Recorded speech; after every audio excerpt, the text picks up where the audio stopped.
your name is all you have in this True. industry. And I've seen people do the wrong things, and they have left the industry never to be heard or seen from. Conversely, I've seen people that have carried themselves really well, have through whatever reason, maybe been out of work Sure. because there's downsizing or there's corporate restructure or whatever, but those people get picked up almost immediately True. because of the close ties and close knit relationships in this industry. So, I just, as cliche as it sounds, right? Doing the right thing, being genuine, all of those things. Certainly they matter in life, but certainly have witnessed how that matters in this industry. Hello, and welcome to the Elevator Careers Podcast, sponsored by the Allred Group. I am your host, Matt Allred. In this podcast, we talk to the people whose lives and careers are dedicated to the vertical transportation industry to inform and share lessons learned, building upon the foundation of those who have gone before to inspire the next generation of elevator careers. Today, our guest is Matt Jackson, founder and president of Blackstone Elevator Consulting. Matt started in the elevator industry with Kone as an account manager and worked in Denver and Houston before landing in Chicago. When Matt joined VDA, he began to see that the business runs best when founded on solid relationships. Matt brought this philosophy with him into his new venture and works to create relationships that will stand the test of time. Matt, welcome to the show. Hey, thanks, Matt. Thanks for having me. Yeah, I'm excited to get to talk to you a little bit more and learn, about the path you've walked in the industry. And the question I want to start with is, how did you get started in the elevator industry in the first place? Okay. Well, it's like most things in life, right? Comes through a connection, right? Kind of funny for me. So I grew up in the Quad Cities, which, for those that don't know, Iowa, Illinois border. Montgomery Elevators headquarters Wow. was in Moline, Illinois. So they've got the elevator test tower there, and that used to be our landmark, right? When we road tripped as a family, we knew we were home Sure. when we hit the test tower. Um, but to be honest, I had no idea what Montgomery was. I always equated it to Montgomery Ward, the department store, something like that. Um, but as I was going through college and coming time to graduate, I was looking at a number of different industries. Knew that I was going to be in general business sales type application, and coincidentally, my and I didn't even know this at the time, but my girlfriend, wife now, her father worked for Montgomery Elevator, Okay. not in the branch, but more behind the scenes, operations driven. And I got a phone call one night. It was a late Friday night. I won't tell you the gentleman's name, but it was somebody at Montgomery or Kone at the time called and I answered, and he says, "I heard you're a salesman," and I like got caught off guard.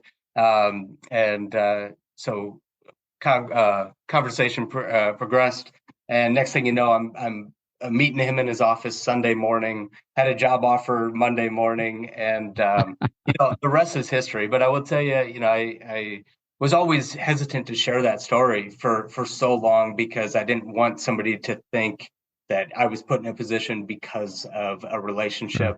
Sure. Um, but as we grow and age and gain experience, you start to realize that, look, that's the way it works, right? That's the way our industry works as a whole. It's the relationships, it's the connections, it's being in the right place, right time. And certainly I know I've made both him and my father-in-law proud throughout my career, so it's Cool. pretty exciting. No, it's a great story. And to your point, I think the connection gets your foot in the door. It doesn't necessarily mean you succeed, right? You've got to put forth the effort and the energy, and you got to make that happen. But it gets you the conversation, basically, is what I got.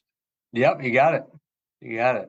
Very cool. So how long before you realized that, hey, I actually like this? It took a little bit of time, of course, because I've felt like a fish out of water. I remember walking the factory during training, and I'm looking over at these microprocessor boards, and I'm not a very technologically inclined individual to begin with, right? My wife helps me set up my computer and things like that. But, so I was very much overwhelmed. When I got through like training and out to the branch, you know, it quickly became obvious that this was a people business, Sure. much like anything, right? And it was the relationships that you were creating that. So it wasn't. I wouldn't say it was the elevators that tied me in, at least early on. It was the relationships. As I progressed through my career and moved from general account management into specifically when I relocated from Denver to Houston in a modernization role. That's really where I grew a passion for elevators, because now I'm diving into the nitty gritty, the true mechanicals, how things work, and really grew an appreciation for that. Cool. So it sounds like, yeah, initially it was the relationship. So even though I'm feeling overwhelmed looking at these microprocessors, the people reassured me that, hey, this is stuff you can do. You don't need to panic over that. Yeah, yeah, you got it. That's cool. That's cool. Describe that the culture of, I think you said it was Kone, or had it the acquisition happened, or No, Kone was already in place. So Montgomery Elevator was the company that I knew growing up, right? or as Montgomery Ward or whatever you want to call it. But that acquisition had already taken place. So when I started in the industry, it was under the Kone brand. Gotcha, gotcha. And the culture, I mean, it sounds like it was very supportive. You dove in and never looked back, is what it sounds like. Yeah, I mean, that was a great place, and the people there were, some of my closest relationships today still reside in that capacity, as they do in the various other roles that I've taken throughout my career. But yeah, I created a couple what I would say very meaningful relationships shortly after moving on to the branch, out to Denver in that role, and a superintendent, a mechanic, a supervisor. Those guys really, um, I feel very confident that they brought me into their fold because they knew that I'd put forth the effort, and I'd Sure. put so they were willing to invest in me where I was willing to invest in them, and made that transition, and made it a lot of fun. Awesome, awesome. Who were some of your biggest mentors that you feel like really put your feet on solid ground? So you know 17 years in the industry, right? That's there's been ebbs and flows in that. Different people coming in and out. I mean, I could say early on, there's a gentleman by the name of John Hoppy who unfortunately passed away a few years ago. But he was my first boss, right? And he really brought me under his wing, set me up for succeed, set me up for some failure as well, Got to intentionally. learn. But it was he was great in that. John Muncie, who was the branch manager down in Houston when I relocated there, truly taught me everything that I know about the modernization business, and just such a great friend and mentor to me. But then it's funny because now obviously in the consulting side of the business, right? I look at you know one of the individuals is a direct competitor of mine right now, Jim Turner with Lurch Bates. He really there was an opportunity that we were working on together, and I didn't know him from anybody, but he took the time to get to know the person, not Cool. just a bid that came in, and really helped educate me, one, on how I was going to operate in the contractor side, but I'd say that that's carried over largely to how I operate in the consultant side. And yes, we compete against each other now, but that's okay, right? It's still somebody that I very highly respect. Same with Mike Smith, right? He was president Sure. of VDA, right? When I joined the firm, I looked at him, and I still look at him as a mentor. Um, what he did in the growth and development and building of a brand, and the level of integrity that he did that really motivated me to want to take similar steps and to where I am today. So, again, it's, this is such a small Sure. industry. And, I believe in the relationships. There is plenty of work for everybody to go around, True. which is a great thing. And I believe we can work, have a competition, if you will, in our respective businesses, but still have a lot of respect for each other. Yeah, that's awesome. I hear that often, but I think that's one of the things that makes the elevator industry a special place is Yeah, that agreed. the friendships, the camaraderie, those never seem to die away. It's wherever you go, you can still make those phone calls and talk to your friends. Yep, absolutely. That's cool. Have you ever thought, man, I wish I had done something different when I was in college and looking around? And were there any other avenues that you thought, man, Yeah, so I think this goes back to, just my evolution, right? So moving from Denver to Houston, I stepped away from the industry for about a year to pursue another opportunity that really very similar, working with similar clients, right? Building service, call it modernization type. So it's very similar to what I was doing, just a different product, right? okay, Not elevator specific. Um, and while I enjoyed that, what I quickly realized is that that elevators, as strange as it is, had a pull on me, right? sure, And that I missed that side of it, and really being able to be a product or service expert in my field versus being thrown into another industry that I didn't know much about. Of course, I had the relationships to develop it, sure. so of course, yeah, I explored outside the industry. Realized pretty quickly this is where I wanted. This was the industry, and then it just took me a little bit longer to figure out exactly where I wanted to be in the industry. Sure, sure. So what is it that you love most about the industry? I think it's probably overstated, but the people, first and foremost. I think because of we can look out the window right now and you see hundreds of high-rise buildings, right? Sure, Or and then so you've got kind of the two parallel industries being the building or property management industry, if you sure, will. And then you've got the elevator side. It's um, each of those in their own right are extremely close knit, right? Where right, people know everybody knows everybody, and you know, so in some ways, I feel like I'm part of the building owner management industry because I right, can walk in and I know them, they know me.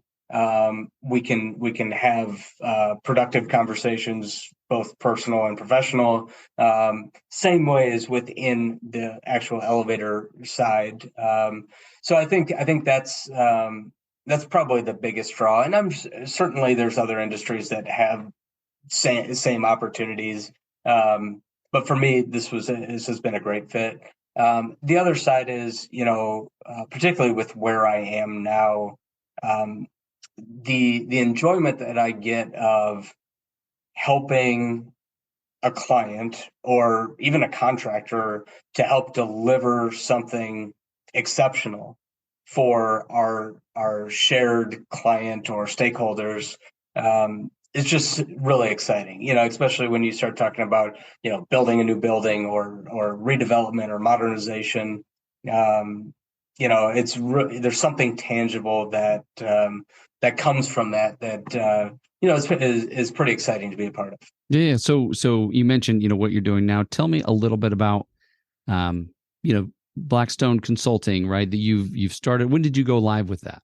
Um, so January 1st, Wow. this, Okay. Brand this new. has been very, very fresh. It's been, bottom line is it was regardless of where I was in the industry, right? I've always wanted to do something for myself and not for myself in a selfish manner, but to be able to, create a legacy for my family, quite Hmm. frankly, and for my kids, but also to have that flexibility, to be more involved in my kids' lives, and I coach every one of them in something, and at every event, and that's a whole nother challenge. But so I've always wanted to do something for myself. It really took moving into the consulting side of the business to as much as I loved being an account manager, and then in the modernization world, moving to the consultant side of the industry, I quickly realized that this is where my home is for my Gotcha. career. And when I made that decision, um, you know, it was a matter of time before I wanted to embark on To this do your own. adventure. Yeah. Gotcha. How did you make that shift from the contractor side into consulting? What happened to make that happen? Well, coincidentally, so I mentioned individual that a mentor to me had actually reached out with a to see if I was interested in engaging for them a very well known project within the industry, and kind of take over and manage Cool. that, Yeah. which I was so excited. But prior to that, I hadn't given much thought to consulting. There's a misconception that you know historically, you look at the guys that retired and now they're consulting, right? Or Right. they, let's call it later stage in their career. So while it maybe was in the back of my mind, I hadn't put much thought to it until I received that call, and that was an interesting proposition, and quite frankly, one I was very interested in until. What it boiled down for me not accepting that, and then moving in the direction that I did Okay. was it was a long project, and I know my personality, and my ambitions. I would have gone crazy being in the same building for a number of years, Right. meaning full time. So that's why I didn't pursue that opportunity. But it started to get my mind thinking about the consulting industry as a whole, and the opportunity came up, and I jumped on it. Cool. And it's been such a rewarding experience. Well, it says a lot about the relationships you're creating because, like you said, I hadn't thought of getting into consulting, but obviously somebody saw something in you and said, "Hey, I'm going to call that guy and see, because I can see that he can do this." Yeah, yeah, And if you hadn't built that relationship, there's no way you'd have got the phone call. correct. Very cool. Very cool. So that got you into consulting. And then what was it? I mean, you said you kind of wanted to start your own thing. Was that a difficult or challenging process to say, okay, I'm going to create this new firm? Yeah, most certainly, right? There's always, I've got the three young kids. Didn't come from money, so to speak. So it's not Sure. like there's a big nest egg to fall back on. So yeah, certainly the scary part was the risk, right? What Sure. if this doesn't happen? And this, circles back to the overall relationships that have been created over the years. That um, where my wife and I jointly decided is worst case scenario, right? I do this for 6 months and it just isn't panning out. Right. Guess what? There's a spot for me in this industry, right? And I've I feel very confident in those opportunities that would be present if I needed to. The good news is, right here, we're less than that window, and I'm more confident than ever that things are moving along in a way that I don't need to have the fallback plan, right? Yeah. Which is exciting, but that was, I would say that was certainly the hardest part in the consideration. Sure, sure. Taking that leap, right? It's like, all right, we're going to do this thing. But I think to your point, you've dug in, you've got the skills, you've got very, very desirable skills from a lot of companies. So yeah, could I find another spot? Well, absolutely. Can I bring value? Absolutely. There's not a question about that. So Yeah, yeah, no, and that's the fun part, and then that's the exciting part to, 'cause, that's what it's about is it's a people business, right? yep, yep. No, it's great. So what are some of the biggest issues you see facing the industry overall? Yeah, and I don't know if you've heard these before, but I do think that if I were to pinpoint probably two key issues. The first is there's a real concern over the aging workforce Sure. from a technician standpoint, Mhm. right? And you know there's still a lot of legacy, is the nice way to say it, but there's a lot of old equipment out there, right? Right. And the workforce and the skill set to be able to properly maintain that equipment, it's drastically moving away, right? Sure.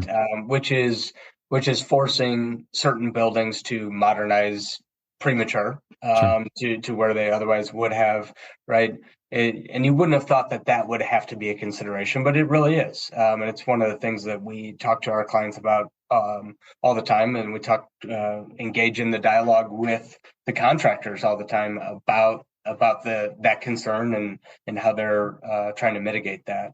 The other part is, and this is, I've always presented this as a joint issue, right? And what I mean by that is it's the preventative maintenance side of the business, Sure. right? And people are doing more with less, and the challenge is, part of my job is educating our clients, right? They want class A elevator service, Sure. but are they willing to pay for it? Right. Sure.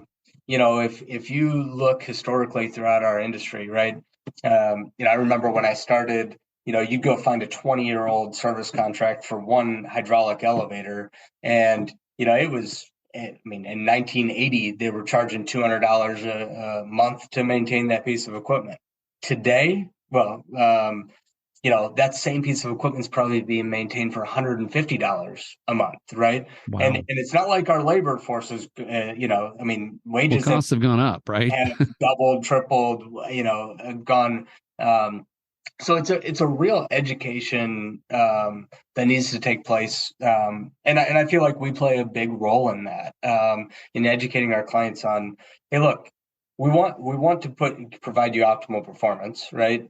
Here's where the expectations are, and really preparing them for what to expect based upon that. Sure. And I in the same so I presented how we address that with our clients, but same time on the elevator side, right?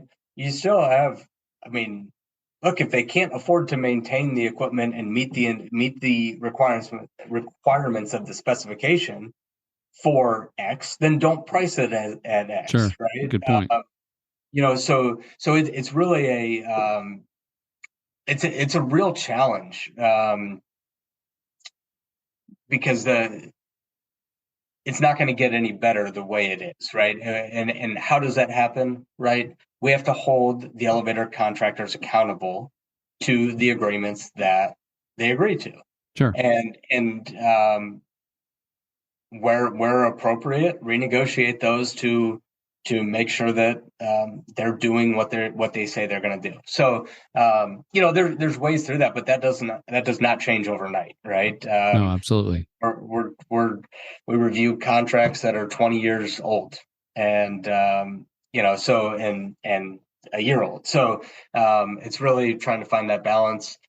Education in that space, I think, is really important for both Yeah. the clients and the contractors. And as you talk about it, what I kind of envision is, you're in somewhat of a diplomatic role of bringing two parties together and kind of walking that fine line Yeah. and kind of helping both, educate and communicate because, like you say, there's definitely some room there that they need to to figure out what the real story is. Yep, you got it. You got it. And I think you hit the nail on the head, right? The way I view this business, when done the best, is in a partnership approach, right? Sure.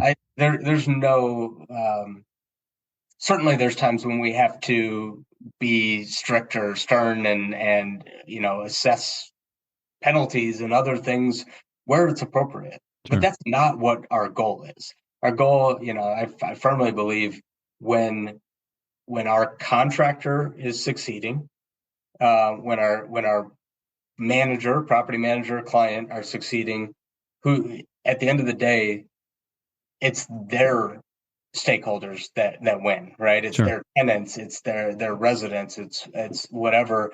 And that doesn't work when all three of us, meaning consultant, contractor, client, Sure. are not working together. No, nobody wins, right? Because ultimately you've got a elevator that nobody could ride because it's not getting the service or whatever. So everybody loses. And so, yeah, I see that very symbiotic relationship. Very much so. Very cool. So I'm just curious if I always like to ask this question, but are there any stories that are clean enough to record that you think are maybe funny or just something that has happened? Um, so I will share, and I referred to John Hoppy earlier on as one of my mentors in the industry. So he was my first boss, and I was probably a week into following training, moving out to Denver, and he sends me to our largest account, and he goes, "Hey, I created this proposal, and I don't know what it was. It was something very minor, right? It might have been door edges or something like that. Um, go meet with the client. He's expecting you. He should sign this on the spot, right? Kind of thing. So I'm sitting there, I'm all excited. Hey, this is gonna be my first sale. And so I go sit down and I do my best elevator speech and sales pitch, straight everything I learned straight out of training. So probably sounded like a script. Um, so I meet with him. He goes, "All right, well, let me see it." And no joke, the guy just tears it up right in front of my Wow. face. And I go, so I'm all apologetic and I'm running back to the office, tail between the legs. And I walk in and everybody's in the conference room just dies laughing. So they set me up, of course. And so I think that was something that certainly always remember. Awesome. A little bit of love from the office. They wanted to, I guess, yeah, give you that opportunity, right? Yes, you got it. You got it. That's But hilarious. the other stuff, I mean, I wouldn't say funny stories, but I would say that one of the unique things of this industry that's been really fun is, you know, it's both the places you get to see, right, and visit, right, everywhere from top secret government facilities that Sure. are in and around to sports stadiums, in and out of professional locker rooms. All of that's really really fun and enjoyable. But then the other side is the people, right? Because when I'm working with a client, right, it can be anybody from the the engineer, the Sure. building engineer on site, to some extremely wealthy and affluent individuals that own these major properties or property firms. Uh, you know, I've sat down with one of the top five most wealthy individuals in the United Cool. States and sat across the table from him talking elevators, right? And Cool. that's pretty cool. Yeah. No, that's awesome. That's cool. So as we wrap up this interview, what's something that you've learned throughout your career that you'd want to pass on to our listeners, or maybe a future, either future generation or maybe somebody who's brand new to the industry? Yeah, I mean, not to just go back to the relationship piece, but just to reinforce that how small this industry is, right? And your name is all you have in this True. industry. And I've seen people do the wrong things, and they have left the industry never to be heard or seen from. Conversely, I've seen people that have carried themselves really well, have through whatever reason, maybe been out of work Sure. because there's downsizing or there's corporate restructure or whatever, but those people get picked up almost immediately True. because of the close ties and close knit relationships in this industry. So, I just, as cliche as it sounds, right? Doing the right thing, being genuine, all of those things. Certainly they matter in life, but certainly have witnessed how that matters in this industry. Sure. And it sounds like it'll serve you well, throughout your career. Yeah. Awesome. Matt, thank you for being with me today. It's been a lot of fun.